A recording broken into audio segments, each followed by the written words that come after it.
Bonjour et bienvenue sur le podcast Explore Japon, le podcast qui explore le Japon sous toutes ses coutures. Des conseils voyage, de la culture ou bien de la vie tous les jours en passant par l'apprentissage du japonais, partons ensemble une fois par semaine pour ce magnifique pays qu'est le Japon. Bonjour à tous et bienvenue pour ce nouvel épisode, cette fois-ci en direct de Strasbourg. Oui, Strasbourg en Alsace, j'ai bougé, j'ai commencé ma vie de nomade et pourquoi je le précise ? Eh bien parce que nouvelle vie, nouvelle ville, nouvel appartement et donc nouvel environnement pour enregistrer ce podcast. On bricole, hein, là pour vous dire, j'enregistre dans une armoire. Oui, j'ai mon micro qui est dans une armoire pour avoir un micro un peu à hauteur et mon MacBook qui est un petit peu au-dessus. C'est l'organisation un peu à la débrouille. Et donc, je suis au rez-de-chaussée, donc il y aura peut-être des bruits de rue, je ne sais pas comment ça va se passer. J'ai un parquet qui grince dès qu'on fait un petit bout de bruit. Mes voisins, quand ils marchent, on les entend aussi, enfin on les entend. Du coup, je ne sais pas ce que ça va donner, j'espère que ça sera audible. Premier épisode, donc soyez indulgents dans cet nouvel environnement. J'adapterai peut-être en me disant, tiens, finalement, c'était pas top d'enregistrer là. Après, j'ai pas un 200 mètres carrés, hein, c'est un petit appartement, un studio. Donc de toute façon, mes choix sont limités. Mais rentrons dans le vif du sujet et allons passer, comme d'habitude, vous le connaissez, le sommaire de l'émission. On va aller voir cette semaine les cahiers d'une japonaise, on va manger du cheesecake à Osaka et on va parler de ma routine. Oui, ma routine, c'est chelou, mais c'est comme ça. Mais sur ce, il est temps de commencer le focus de cette semaine, enfin plutôt de continuer finalement le focus, car c'est un peu la suite de l'émission précédente de lundi dernier, où je vous expliquais comment j'explorais le Japon. Donc si vous ne l'avez pas écouté, je vous invite à le faire, même si au final l'ordre n'a pas vraiment d'importance, je pense. Mais dans l'épisode précédent, j'expliquais comment je choisissais les lieux à explorer et comment ça se passait en gros pour faire ça. Mais histoire de ne pas faire trop long, j'avais pas parlé de certains détails et j'aimerais le faire dans l'épisode de cette semaine. Et un des détails qui n'en est pas vraiment un au final, c'est qu'est-ce qu'on prend pour aller explorer. Déjà, vous vous en doutez, il faut des bonnes chaussures. Hein. Oui, c'est quand même la base. Ça peut paraître con, mais des chaussures où vous vous sentez bien dedans, c'est quand même important. Et pour moi, c'est les Converse, tout simplement, les fameuses Converse. Pourtant, il n'y a pas de semelles, hein, vous savez, les Converse c'est connu pour avoir des semelles très très fines. Mais moi, ça me fait pas mal du tout au pied, bien au contraire, de marcher en Converse pendant des heures. Bon, par contre, quand il pleut ou si on est sur sol glissant, je regrette toujours d'aimer ces chaussures-là parce que là, c'est vraiment pas l'idéal. Hein. Ça prend l'eau, ça prend la flotte et ça glisse. Dès qu'il y a un petit peu de flotte, vous glissez n'importe où. Si vous prévoyez une balade, par exemple, en forêt ou avec un peu de grimpette, par exemple, les chaussures de randonnée, c'est quand même ce qu'il y a de mieux. Mais bon, en mode nomade, ce qui est un peu ma mode aussi, mon mode de vie aussi que j'avais là-bas, parce qu'en gros, mon mode de vie, c'est toutes mes affaires doivent tenir dans une valise. Les chaussures de rando, c'est un peu compliqué à transporter. On oublie quoi. Pour tout vous dire, moi dans ma valise, j'ai que 2 paires de chaussures parce que sinon ça rajoute trop de poids dans la valise. Si je pouvais, j'aurais même qu'une seule paire de chaussures sur moi et c'est tout. Mais comme je vous l'ai dit, si je chope la pluie avec mes Converse, c'est pas sûr que le lendemain elle soit sec et que je puisse du coup aller me balader à nouveau ou juste aller faire mes courses si j'ai besoin. Donc une paire de rechange, ça fait quand même pas de mal. Ensuite, quand on se balade, faut toujours penser à avoir de l'eau avec soi. Ça, c'est souvent un regret qu'on peut avoir, être en plein milieu d'une forêt, s'être bien baladé, et d'un coup avoir une soif de chien et ne pas pouvoir boire, c'est souvent très chiant, et ça vous fait passer un très mauvais moment. Mais bon, en fait, c'est pas vraiment un problème parce que vous êtes au Japon. Le pays des distributeurs de boissons ou des combini, on en trouve partout. Si vous explorez pas loin d'une ville ou même dans des coins un peu reculés, vous avez de fortes chances de toute façon de tomber sur un distributeur de boissons. Dans ce cas-là, il vous faudra quand même de la monnaie sur vous parce que et quoi qu'il arrive au Japon, il faut de la monnaie. Et quand on se balade au Japon, si on veut payer quelque chose, c'est rarement par carte. Donc, un distributeur de boissons, quelques pièces et vous êtes sauvé. Je vous l'ai déjà dit, pour ma part, en retournant en Europe, je m'étais fait avoir plus d'une fois à me retrouver comme un con, à avoir super soif en balade et pas pouvoir boire. Car oui, il n'y a pas des distributeurs partout en Europe, on n'en trouve pas, et même des supérettes, il n'y en a pas forcément partout. Et c'est vrai que ça manque. Hein. Des distributeurs, on peut même au Japon en trouver en plein milieu d'une forêt, dans un temple. Alors après, je conseille quand même, si vous vous baladez en montagne, en dehors des sentiers battus, on va dire, prendre une petite gourde. Mais si votre sac est bien rempli et que vous allez sur des chemins assez balisés, c'est vraiment pas une obligation pour moi d'avoir une bouteille d'eau avec soi, en tout cas au Japon. Moi, pour ma part, je partais jamais avec une bouteille d'eau dans mon sac. Je me posais en fait jamais la question. Donc encore une fois, si vous voulez pas trop vous encombrer, vous pouvez enlever aisément la bouteille d'eau de votre sac. Mais bon, si vous voulez être tranquille et surtout, mine de rien, si on achète une bouteille d'eau à chaque balade, au bout d'un moment, ça commence à faire un petit peu, ça commence à monter parce que c'est pas très cher, c'est 100 yens, quelque chose comme ça, ou 80 yens parfois. Mais Voilà, ça monte, ça commence à faire monter. Si tous les jours vous utilisez 100 yens, 100 yens, 100 yens, 100 yens, bah dans le budget, ça compte un petit peu. Par contre, l'indispensable pour moi, qui n'est pas forcément bien sûr en final, mais moi je fais pas sans, clairement, je vous en ai déjà parlé plein de fois, c'est le fameux Pocket Wi-Fi. Ou alors pour les autres, ceux qui préfèrent avoir la carte 4G, 5G, 12G, je ne sais pas. Mais avoir Internet avec soi, pour moi, c'est hyper important. C'est super pratique forcément pour tout. Pour traduire quelque chose, par exemple, si vous êtes dans un restaurant paumé où personne ne va parler anglais, ou bah, français encore moins, hein, vous vous en doutez. Et surtout, ça vous permet d'explorer sans contrainte. On peut dévier, changer d'itinéraire, aller dans des petites ruelles, se perdre, parce que voilà, derrière tout ça, on peut se paumer, on peut prendre la rue qu'on veut, mais derrière, on a le net. Voilà, vous ne serez jamais perdu au final, vous pourrez toujours retrouver votre chemin facilement. Et puis ça a permis sur place de trouver aussi de nouveaux endroits. Moi, je faisais rarement des itinéraires précis quand je vais partir en exploration.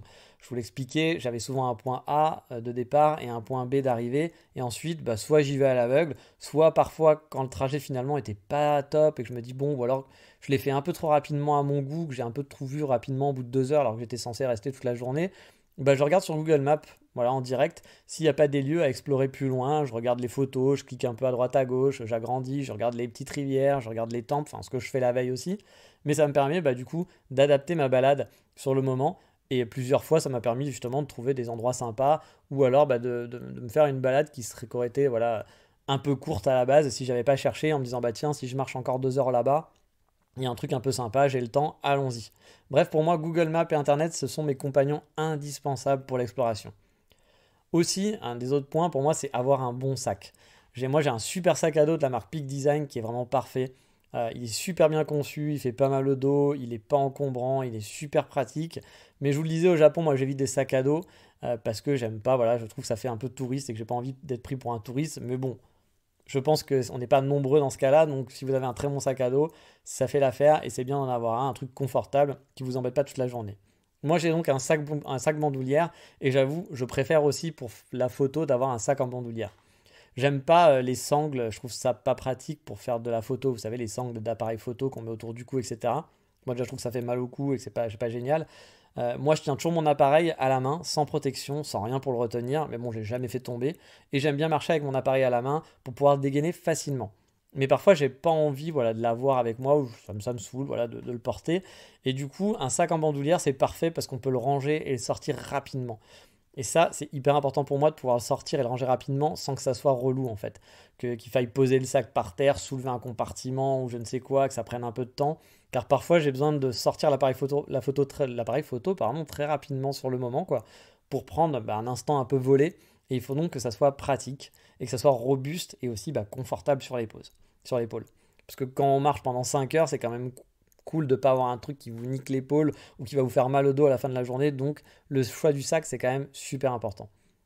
Dans mon sac, après, à l'intérieur, il y a toujours la même chose. Alors, outre mon appareil photo et le fameux Pocket Wi-Fi, j'ai aussi une batterie de secours au cas où, on ne sait jamais.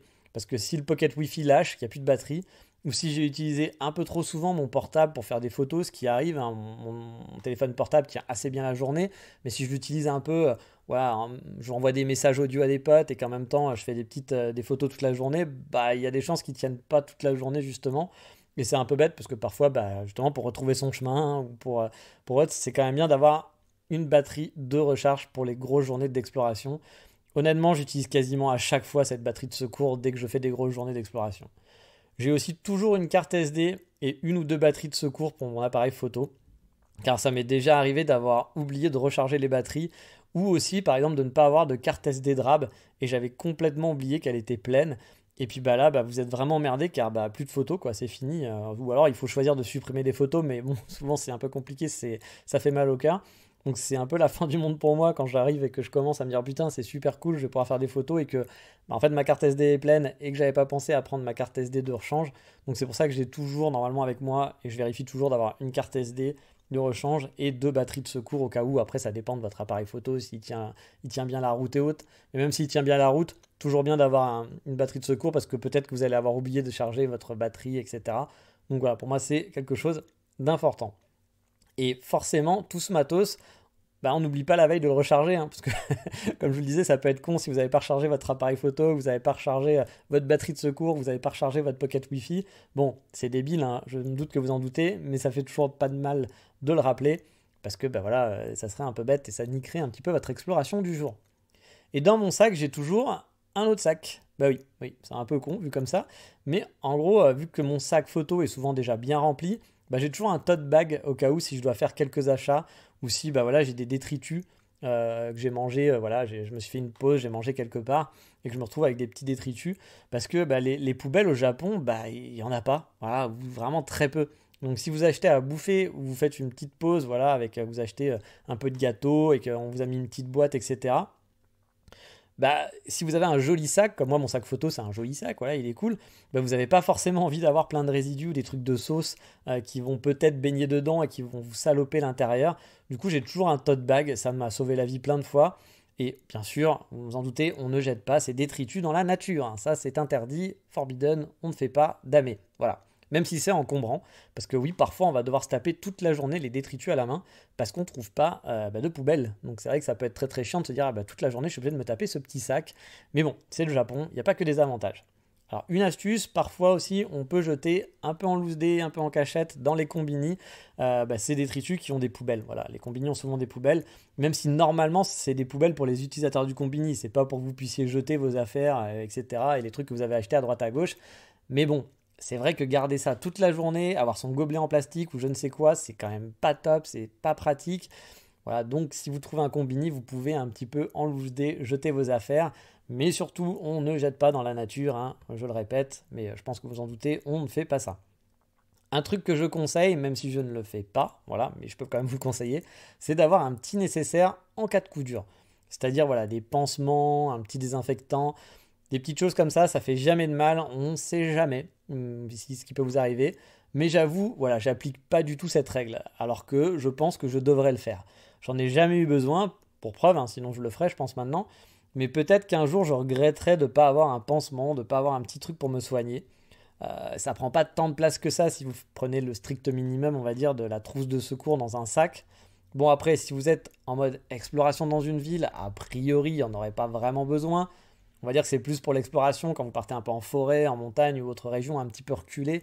Si vous êtes dans une ville, vous trouverez sûrement une pharmacie, une kusuri comme on dit, kusuri, qui donc c'est là où vous allez trouver tout ce qu'il faut pour vous soigner et même plus, hein, parce qu'on vend des gâteaux dans les pharmacies, bah oui c'est comme ça.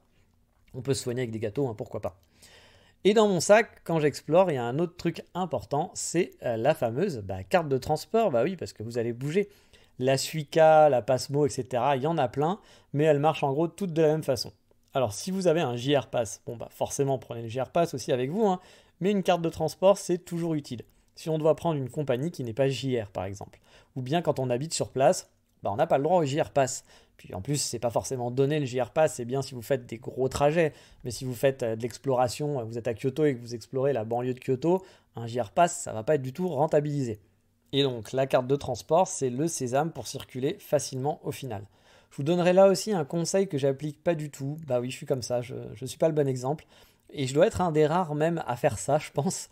Mais ne mettez pas trop d'argent sur votre carte de transport, car elle n'est pas nominative. Donc même si au Japon, on ne vole pas, c'est très rare, et que si vous perdez quelque chose, il y a de fortes chances que vous retrouviez vos affaires, vos objets perdus ou autres.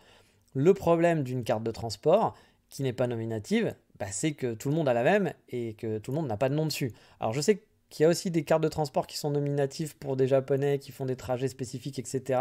Je me demande même si ça n'arrive pas petit à petit. Mais les cartes basiques, quand vous êtes en vacances, ça sera une carte que vous allez prendre comme ça et qui ne sera pas du tout nominative. Donc même si quelqu'un la retrouve et que vous avez crédité 100 € dessus, ça sera perdu parce que personne ne pourra savoir que c'est la vôtre. Alors moi, attention, ça va vous faire peur, mais ça m'arrive de mettre 500 € dessus. Je vous l'avais dit, c'est vraiment pas ce qu'il faut faire. Mais honnêtement, ça me saoule de devoir aller au guichet. Alors quand je dis au guichet, c'est des guichets automatiques, hein.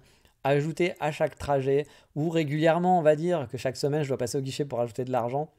Du coup, je préfère mettre un gros billet dessus en une fois et ne plus me soucier pendant plusieurs mois et avoir juste à biper ma carte quand je me balade. Mais bon, vraiment, je vous le conseille pas, surtout pour les gens qui perdent souvent leurs affaires. Moi, je sais que quand j'en parle à mes amis sur place au Japon et que je leur dis que j'ai tant d'argent sur ma carte, ils sont souvent effrayés à ma place. Mais c'est vrai que si je la perds, si je la perds 3 jours après que j'ai mis 500 balles dessus, j'ai perdu 500 balles. C'est un peu con, je dois l'avouer. Mais j'avoue, c'est ce que je fais. Donc si un jour vous voulez voyager gratos, vous pouvez me voler au Japon. Si vous voyez ma gueule, hein, le gaijin qui vous parle ici, si vous le croisez au Japon et que vous voulez voyager gratos pendant quelques semaines, n'hésitez pas à me voler ma carte de transport, il y a des chances qu'elle soit bien pleine. Mais par contre, la carte de transport, c'est un indispensable pour explorer, ça facilite la vie, il n'y a pas de calcul, vous bipez en entrant et en sortant du train ou du bus, ça prélève automatiquement, il n'y a pas besoin de calcul à faire. Par contre, quand je dis qu'il ne faut pas mettre beaucoup d'argent, prévoyez quand même un peu d'argent à mettre dessus pour tenir la journée au moins et pas vous retrouver quand vous sortez. C'est la question qui arrive aussi souvent, c'est qu'on se dit, voilà, je suis rentré, j'ai bipé. En fait, il ne sait pas encore où vous allez aller, donc il ne va pas vous prélever d'argent.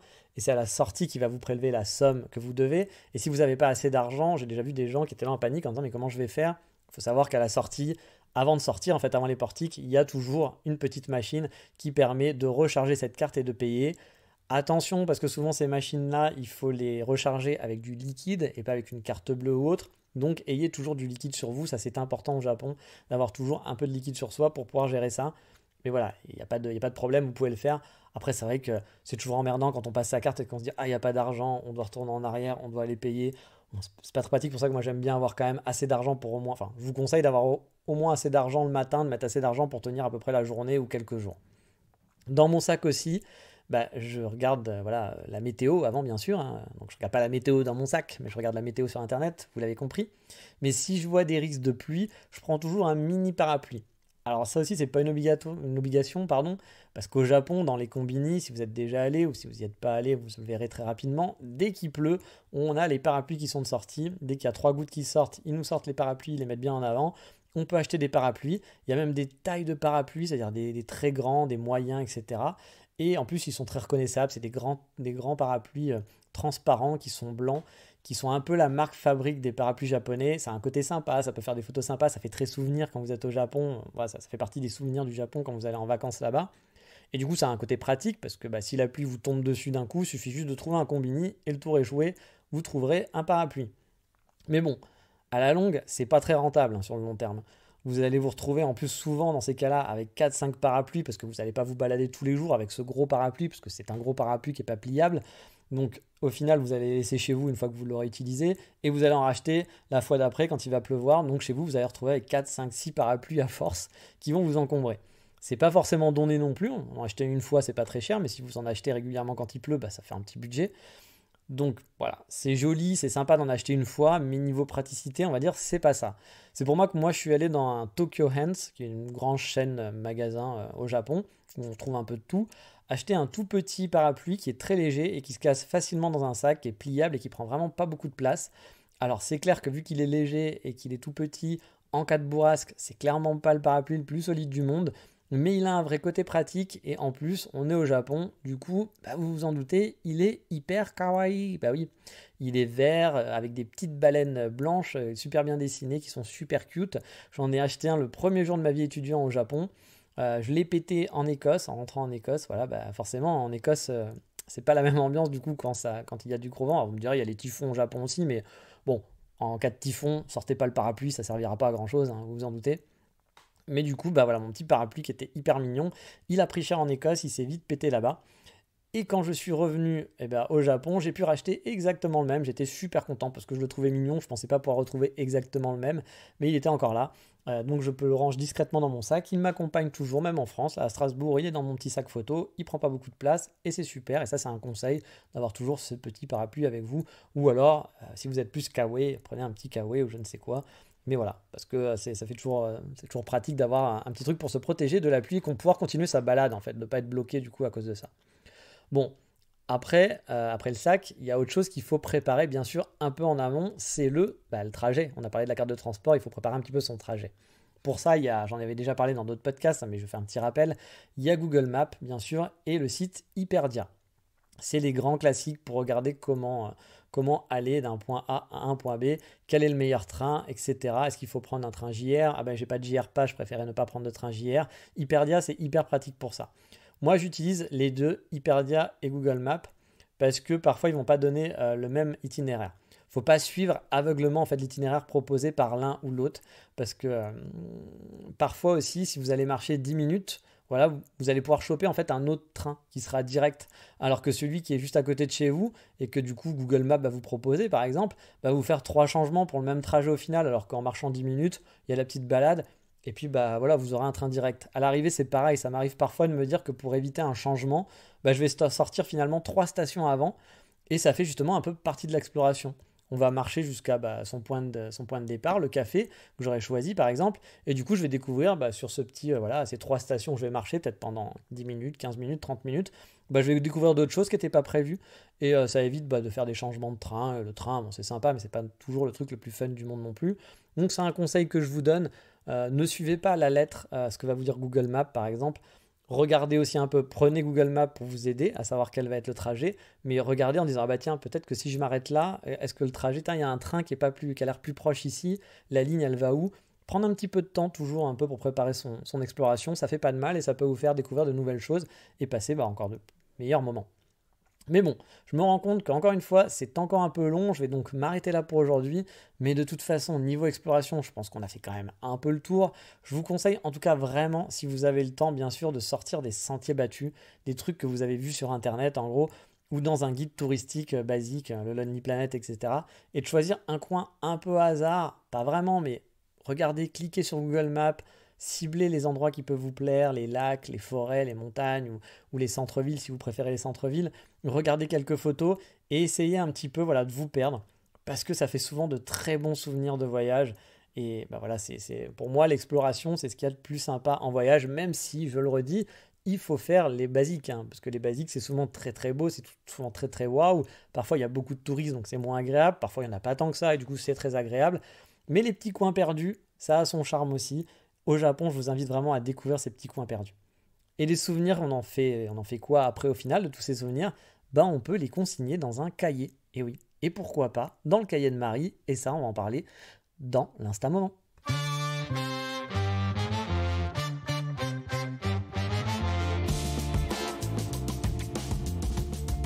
Car cette semaine, dans l'Insta Moment, on va aller suivre le compte d'une japonaise. C'est une japonaise qui vit en France depuis, je crois, plus de 17 ans, il me semble, c'est ce qu'elle m'a dit si mes souvenirs sont bons. Je l'ai suivie via le compte Instagram et le compte Twitter plutôt, je crois, de Tokyo Visit. Je vous en ai déjà parlé, c'est Mathieu, c'est un ami à moi qui est donc guide à Tokyo. Et parce qu'un jour, il a parlé de moi, il a parlé d'un de mes comptes, je crois, de mon compte Twitter ou mon compte Instagram. Et du coup, elle a été curieuse et elle a suivi mon compte Twitter. Du coup, si je suis curieux, je suis allé voir du coup ce qu'elle faisait et je suis allé voir ses liens. J'ai vu qu'elle avait un Instagram. Moi, j'aime bien aller voir des photos, donc quand je vois quelqu'un qui a un Instagram, je vais un peu fouiner. Et j'ai trouvé son compte vraiment fort sympathique. Je l'ai donc suivi là-bas. Et puis du coup, je sais plus comment on en est arrivé là, mais on a commencé à discuter un petit peu. Alors, juste un petit peu, on s'est échangé 3-4 messages et tout. Je ne la connais pas très bien. Mais en gros, elle poste des photos de France principalement, mais il y a aussi des photos du Japon. Parfois, je suppose qu'elle doit rentrer de temps en temps voir sa famille ou voir ses amis pour des vacances, etc. En tout cas, elle fait de très belles photos qui sont très artistiques et c'est un compte vraiment chouette à suivre. En plus, c'est une fille qui a l'air assez sympathique, donc je vous invite à jeter un œil sur son Instagram que j'ai découvert il y a peu. Mais maintenant, il est temps d'aller se noyer dans un océan de sucre dans la rubrique Voldemort.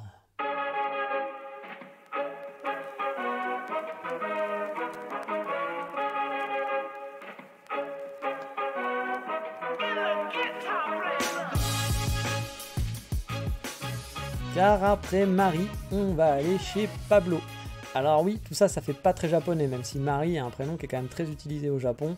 Je suis pas sûr qu'il y ait beaucoup de garçons japonais qui s'appellent Pablo, mais peut-être, je ne sais pas, je ne suis pas non plus le spécialiste étymologique des prénoms au Japon. Bon, Pablo, quand même, je vous le conçois, ça fait pas japonais. Pourtant, Pablo, je l'ai rencontré à Osaka. Bon, en fait, quand je dis rencontrer, je ne le connais pas personnellement, mais Pablo, il a des boutiques de cheesecake à Osaka, dont une particulièrement bien placée, il faut le dire, car elle est en plein dans la zone commerçante, près du marché couvert que tous les touristes empruntent au moins une fois en allant sur Osaka. Pablo, il fait quoi? Pablo, il fait des cheesecakes, d'où le nom de sa boutique, Pablo Cheesecake. Bon, il s'est pas très creusé, on doit l'avouer. Et dans celle d'Osaka, dont je vous mettrai le lien sur le Patreon de l'émission, le Patreon, pour rappeler, pour y aller, c'est patreon.com/explorejapon tout attaché. On peut même voir de la rue les petits, alors pas sur le Patreon, vous n'allez pas voir dans le Patreon la rue, hein, je ne pense pas que ça marche comme ça, ou alors Patreon est un nouvel outil que je ne savais pas qu'ils faisaient ça, qu'on pouvait, un genre de Google Street View, mais non, je ne pense pas que c'est ça. Non, ce que je voulais dire, c'est que de sa boutique, quand on est dans la rue, on peut voir les petits japonais et japonaises, alors pourquoi petits, je ne sais pas, il y en a sûrement des grands aussi, faire des cheesecakes devant vous, avec les fourneaux qui tournent à plein régime, car oui, Pablo, il les enchaîne les cheesecakes, et il enchaîne aussi les clients, parce qu'il y en a en masse. Donc on peut acheter des cheesecakes à l'unité, donc un part de cheesecake, mais aussi des gâteaux en entier. Parce que petite anecdote justement là-dessus, la première fois que j'y suis allé avec mon binôme, mon meilleur ami sur Kyoto, on avait repéré des boutiques de cheesecake.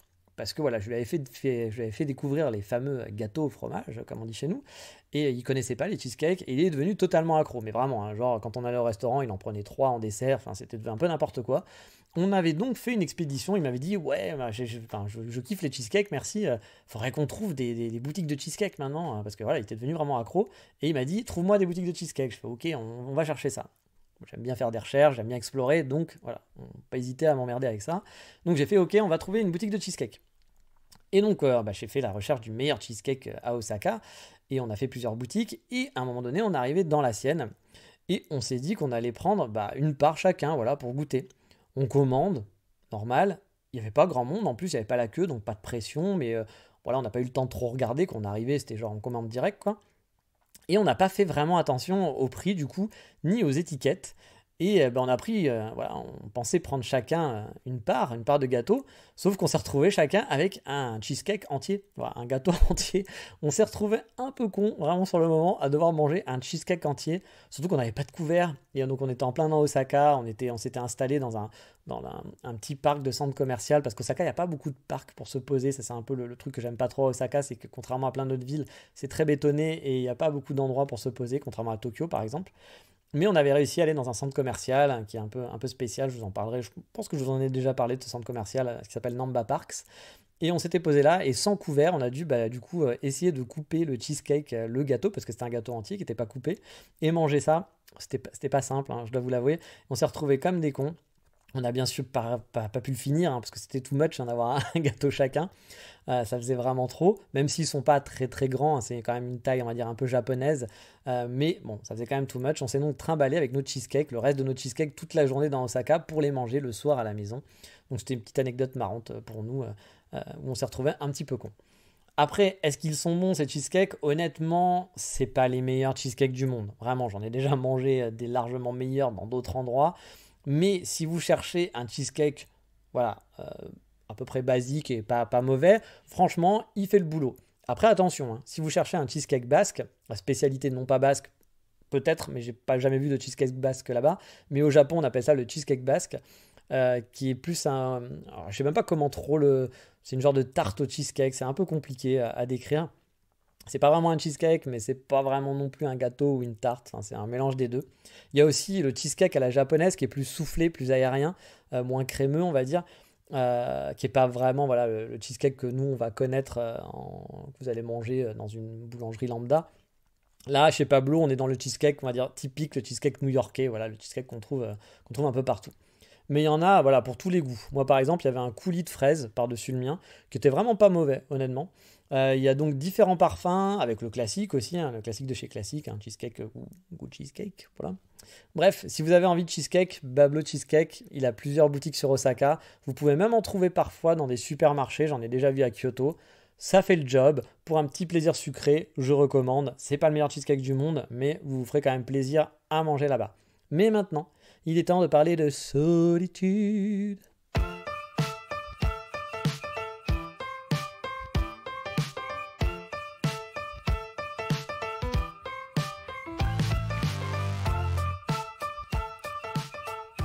Car vivre dans un donjon, oui, vivre dans un donjon, pour un homme de 40 ans qui n'a pas la pneumonie. Et oui, on en est là.